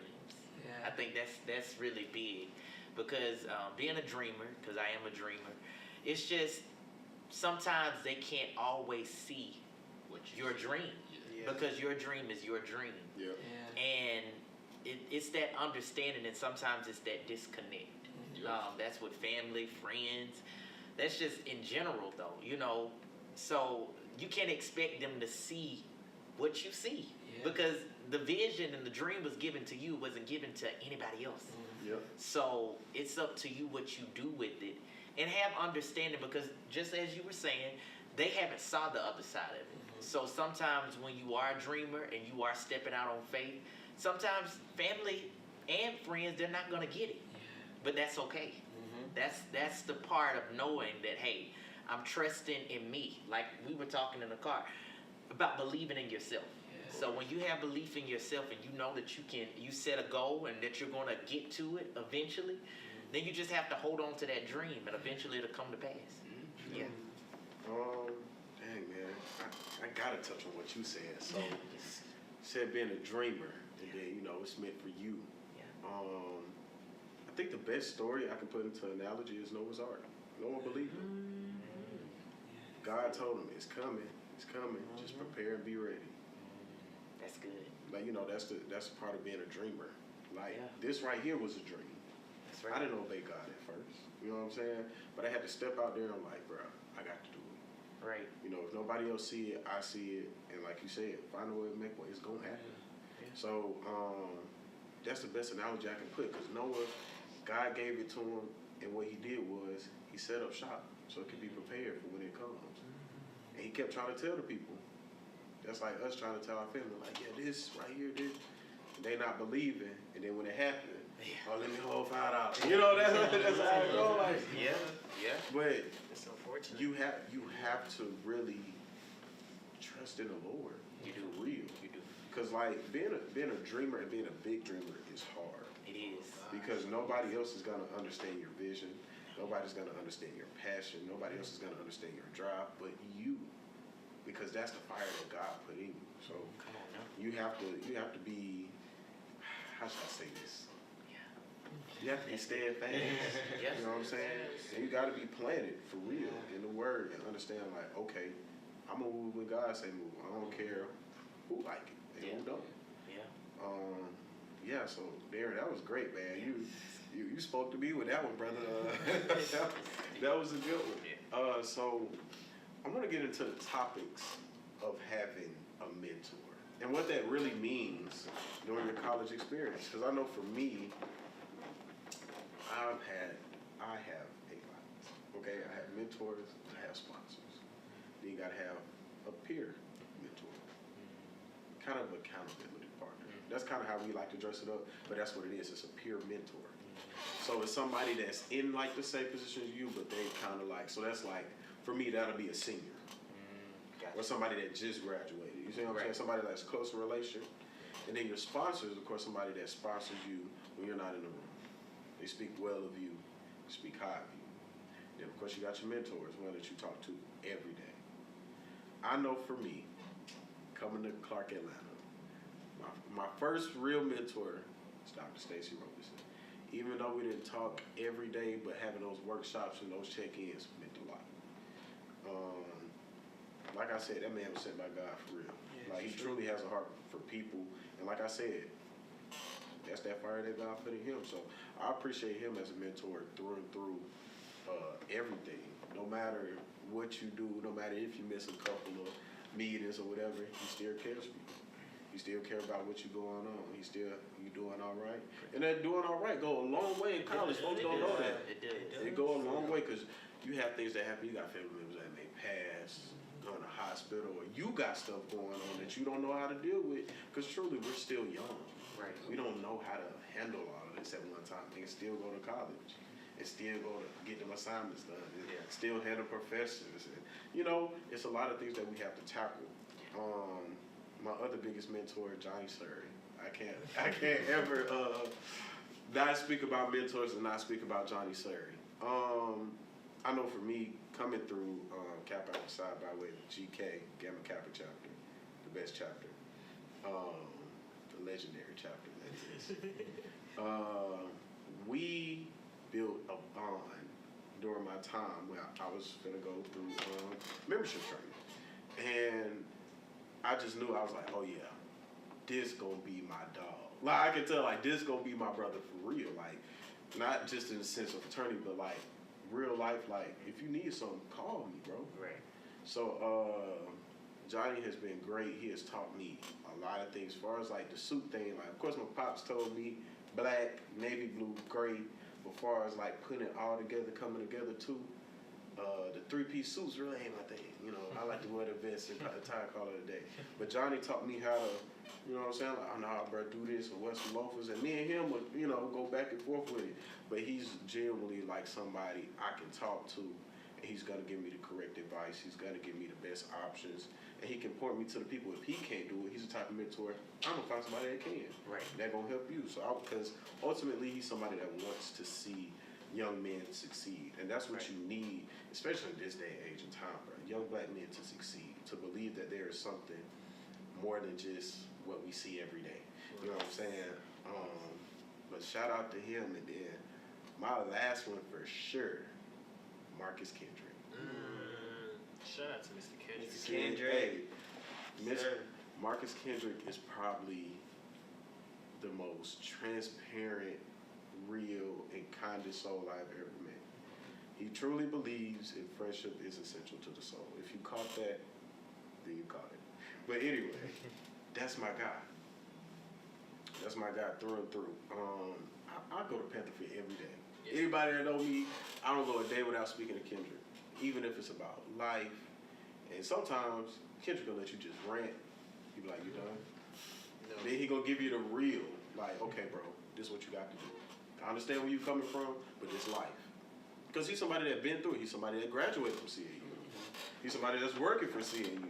So he understands what we're going through. Yeah. Right. So I just love having him in my corner because I know if I ever need something and I ever just need somebody to talk to, he gonna guide me through it. So yeah, shout out to my 3 mentors, man, the big 3. But and I know for sure, outside of just mentorship, my first superhero and guidance is my father. I appreciate him every day. I know I said him last, but he's the one that works the most. I can't describe how important it is to have a father in a black household. Yes. He didn't have a chance to have that, so he wanted to be the opposite. And you know, of course, learning things that he doesn't know. He's learning from his mistakes with my other siblings that, you know, he made with me, like, okay, maybe I shouldn't have said that right in that moment. Or, you know, and I'm learning from him as well, because ultimately I want to be able to have my own family and be a great father. He say he don't want me to be like him. I want to be just like him, you know, just like Mike. I want to be just like my pop. But he's somebody that I'm like, yo, okay, if I want to just rant, my dad has came a long way with his relationship with God. If I need somebody, I go talk to him. I'm like, I don't know what's going on. I don't know why this going on. I don't know what God doing. He'll let me get it all out. He'll break it down to me, give me the scripture. And after then, just talking with him is a big decompress, for real. I know everybody else is just like, get it off. But with him, it's like, like he makes me believe like, hey man, you have done stuff that I thought you were gonna do already, and you did it times 10. So keep going. So yeah, those are my mentors, man. The Fantastic Four. So Darian, mentors. Mentors, it's so many. It's so many. It's definitely more, but right. But I would say, like for college, like I said, it was so many. Dr. Coleman, and Mr. Martin. I mean, different. Those were people in the theater department that shaped me, that molded me to be who I am. And for theater, it was more than just acting. It was more than that, because I do believe that the world is the stage. So with that being said, they just taught me how to be. That's what we learned in theater. Here I am, a theater kid, bringing theater into play. But yeah, they taught us to be, and that's what we were taught. And those lessons, it still resonates even today. Like when you walk into a room, command it. You know what I'm saying? I don't care if you going against Denzel. Denzel is one of the top people to be, to go against. But know that you have the same value as Denzel. They taught me that. They taught me to stand firm in who I am as a person, and that's just with life. So I would shout Dr. Wendy Coleman out, and Mr. Martin. Mr. Martin. Yeah. Mark?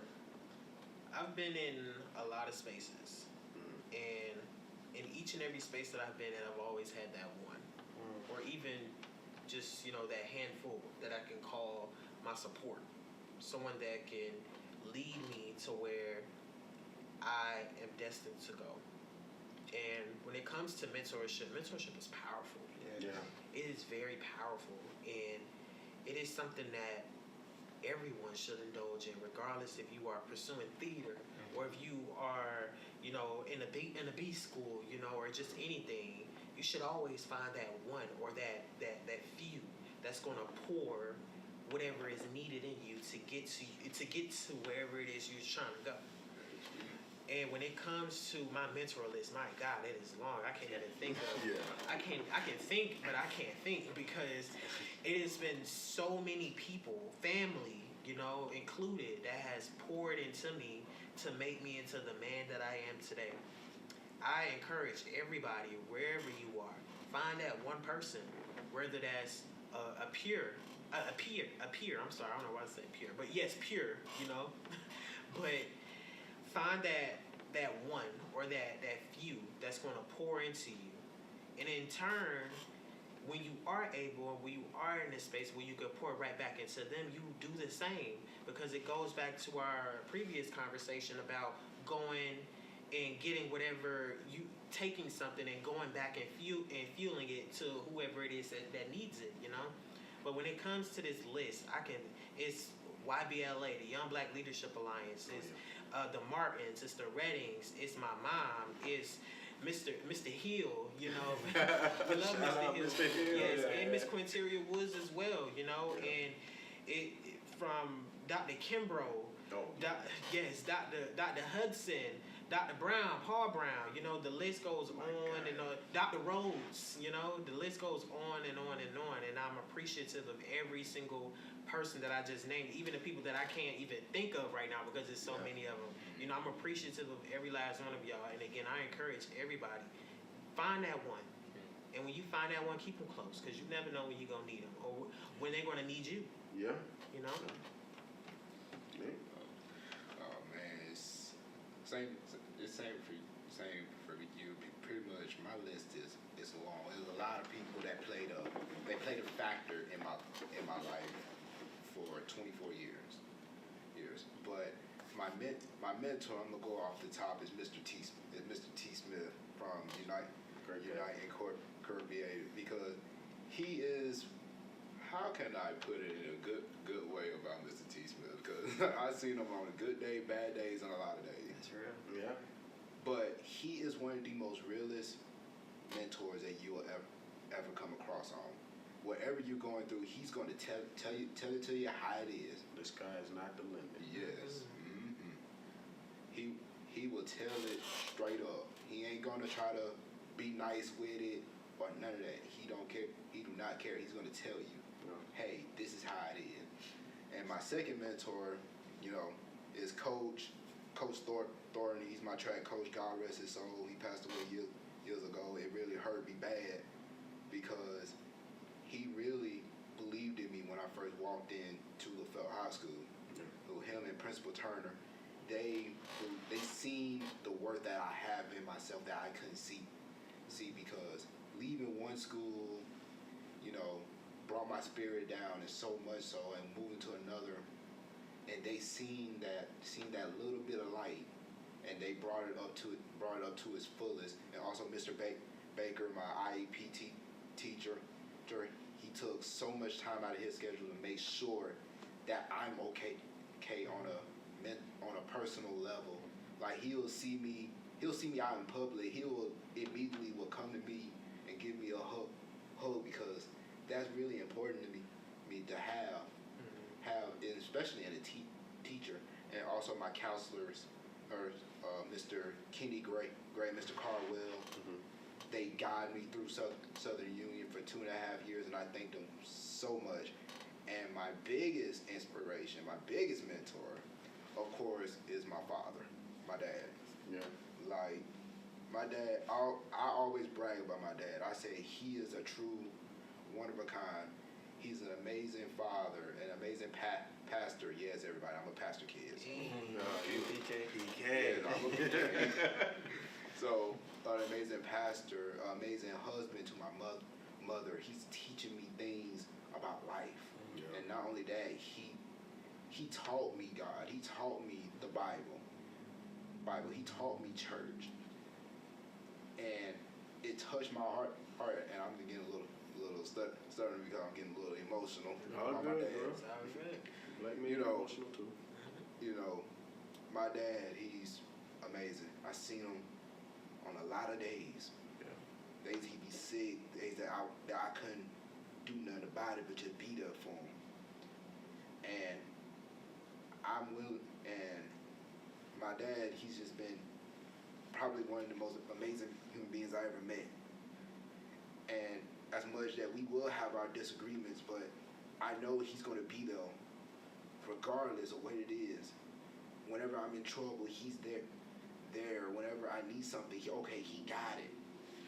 You know, it's important to have that relationship, y'all, with your fathers, because when it gets down to it, you know your friends ain't gonna be there for you. You know when it gets down to it, your father is there in your corner.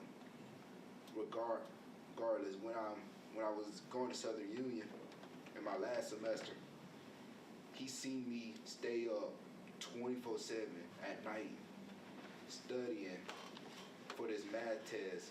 Like my eyes was like bloodshot red and it hurted him so bad because he see the struggle I'm going through, and he stood right beside me every step of the way. He told me, son, you got this, and whatever happens, if you pass the math test or you don't, just know I'm proud of you. And that really touched me, because he's saying, Nick, the only way that you can disappoint me is either you go to jail or you get in trouble. But other than that, I want you to give out everything you have. And once I passed my math test, and I needed that to graduate, I literally ran to my father and said, Dad, I did it. Yeah. I did it. We finna graduate. So it's just amazing that my father, even though he had his downfalls, had his setbacks, but he turned me into the person I am today because all of the lessons that he have gathered, and he's passing it down to me and my brother. And Dad, if you're watching this or you're listening, just know I love you. You mean a lot to me. Yeah, true. Give me something, man. For me, that's hard to follow. But for me, I would say first off, a collective mentor is just like my village. Like I just want to say, like, you know, really like my family, just like truly creating me as a person, you know, to go after what I want, giving me like the drive for real, because, you know, just like seeing them and seeing everything that they went through, that has been my biggest motivation, just to get to where I am today, to just be me truly, because, you know, a lot of them weren't afforded the same chances that I was.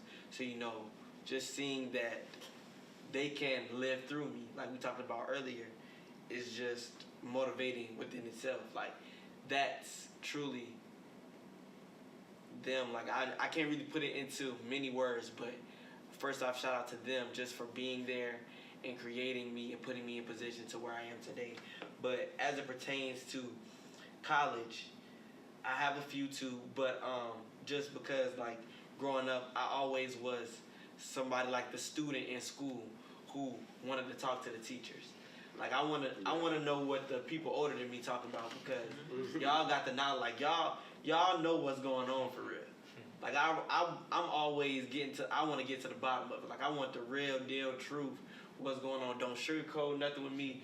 Be real. Give it to me. Like, honestly, just tell me. Just tell me everything. So I've always, like, been talking to my teachers and the people that were in my community. So I had Gear Up Specialists, Thelma Isaac, Tony Williams, Audrika Gatson, people who educated me on college, told me everything that I needed to do, took me on college tours. I've been to so many colleges. They helped me. Those three women, I would say, are the reason that I got $1.3 million in scholarships offered to me before coming to Clark Atlanta. Like, truly, like, it's real, because they educated me. They told me, like, you know, what to expect, what to happen. Then, you know, I had people in my school, Dr. Natalie Sarvis, Felicia Elmore, Richard James, Quanquita Davis. Like, those people were my support, like a part of my support system in high school, because my senior year, I faced a lot of adversity, being a student leader in the community. It was just a lot going on, and I feel like a lot of people in my school weren't really supportive, or they weren't there. But it was just that group of staff members. Like, we went through a lot together through my journey in high school. So I really leaned on them, and they educated me on a lot about life, because, like, Dr. Sarvis, she told me I was having troubles with staff members, like just like the way they were treating students and stuff like that. And being a student leader, you want to advocate for them. But she told me, like, you can't compete with everybody in those positions because everybody with a degree is not educated. Like, that's what, and that right there, like, I heard that my senior year of high school, so I'm just like, and I know I want to go to college, so I'm just like, wow, like, that's something that you really got to think about. Like, you always gonna come in contact with those people who you may disagree with or don't serve you purpose, but you have to, put it within yourself to get through that, to get past that. So I thank them for that. And then two last ones, I got Dr. James Mumford, Knowledge for College. That's the man that brought me to the AUC for the first time. So, just seeing that, he is the man that told me about, project management, why I want to go into it. Like, he put me on game. You can make 6 figures sitting in your living room, sir. But you got to do it, So shout out to Dr. Mumford. And last but not least, we talked about him, so I don't got to say too much. But Dr. Stacy Robertson, thank you for establishing me at Clark Atlanta University and being with me along with my journey. But yeah, those are definitely some people that I thank numerous amount of times for just everything they poured into me and just for being there for me as I transition into this new journey, for sure. And if y'all don't mind me throwing at least one more name, and I just thought about it as also as my mom, my mom Chastity Foreman, amazing woman of God, also a pastor in her own right. Right? Yes, everybody got 2 pastors in the family. So yeah, big people. So yes, a shout out to my mother, wonderful, beautiful angel that God bless me, and I'm very, very happy she's still here with me. So mama, I love you too. Yeah, man. Shout out to all the black mothers out there, and all Yes. mothers across the world. You know what I'm saying? Black queens. The We'll be here backbone. without the mothers. Yeah. So we'll wrap it up, but I want y'all to finish this with one thing to leave them with. It can be first gen related or it can be life related. One piece of advice that you would give somebody that's listening or watching this to just keep going. Because I know sometimes it gets hard. Sometimes people want to give up, but we always got to remember it's always bigger than us. So just one thing to keep going. Yeah. What I always say. Do it for reach. Do it for reach, not recognition. Yes. Regardless of whatever it is that you do in life, whatever it is that God has preordained for you, whatever it is that you got going on, whether it's you doing project management or you doing finance or whatever it is that you're doing, make sure that that you are doing it according to what your reach is. What is your reach? Your skills, your knowledge, your story even, and applying it to not only elevate oneself but also those that are around you as well. So reach over recognition. Okay. Y'all want to go? You guys on there? There's always another side. There's always another side. And no matter what it is that you're going through, whatever problems, situations, there's always another side to it. You choose the other side. Well, I'm gonna leave out saying this. If everybody got a Bible, right? And there's this one particular verse that really touched me. It's like Matthew 19:26. I think that's where I'm at. With men, everything is impossible, right? But with God, all things are possible. I really want y'all to blaze that in y'all head, because there will be some days that you will face a challenge that is bigger, and you will face some odds that is stacked against you to the fullest. Just know God is right there with you. You're not fighting depression, anxiety. You're not fighting your time in school, you being bullied. You're not fighting that alone. God is right there, right beside you. Yeah. Just know that whatever you do, God is there, and you have him in your corner. Everything, I promise you, everything is possible. For me, I would say bet on yourself and keep the faith. Like, let your faith be bigger than your fear. Yeah. Like, you can truly do anything that you set your mind to. I promise you, like, 2 years ago, I probably wouldn't have saw myself in this position. But, you know, just having faith in yourself and knowing that there's people, like, you know, we talk about God, but there's people praying for you that you don't even know. Like, so many prayers have been said for you that you have not heard.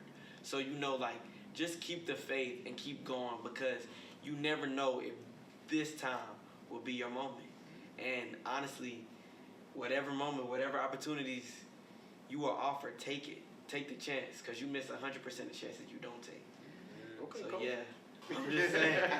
I'm just saying that's the truth. You know, we live in it, so, you know, most definitely, you know, bet on yourself and keep the faith for sure. I think mine is going to be one of my favorite scriptures. Trust in the Lord with all thy heart. And he shall direct your paths. I think a lot of times we get conflicted about what's going on in the world and what's going on in school. We forget that he the main source. You know what I'm saying? Like, God is what we have to mainly put our trust in and know that everything gonna be all right. Because ultimately, he got the pen. He's writing the story.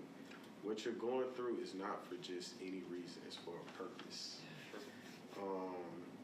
And I think that's it, because I don't want to get too long with it. I know I'm not no preacher, but I really love God, man. That's my heart. But yeah, that's what I'll leave with. But thank you, fellas, for coming today. Really appreciate y'all for making this possible. This is going to be a recurring segment. The way my heart and vision is for this right now, for my business. This is how I want it to go. And yeah, thank y'all for watching I Am Great Podcast. And we'll see y'all later. Yeah.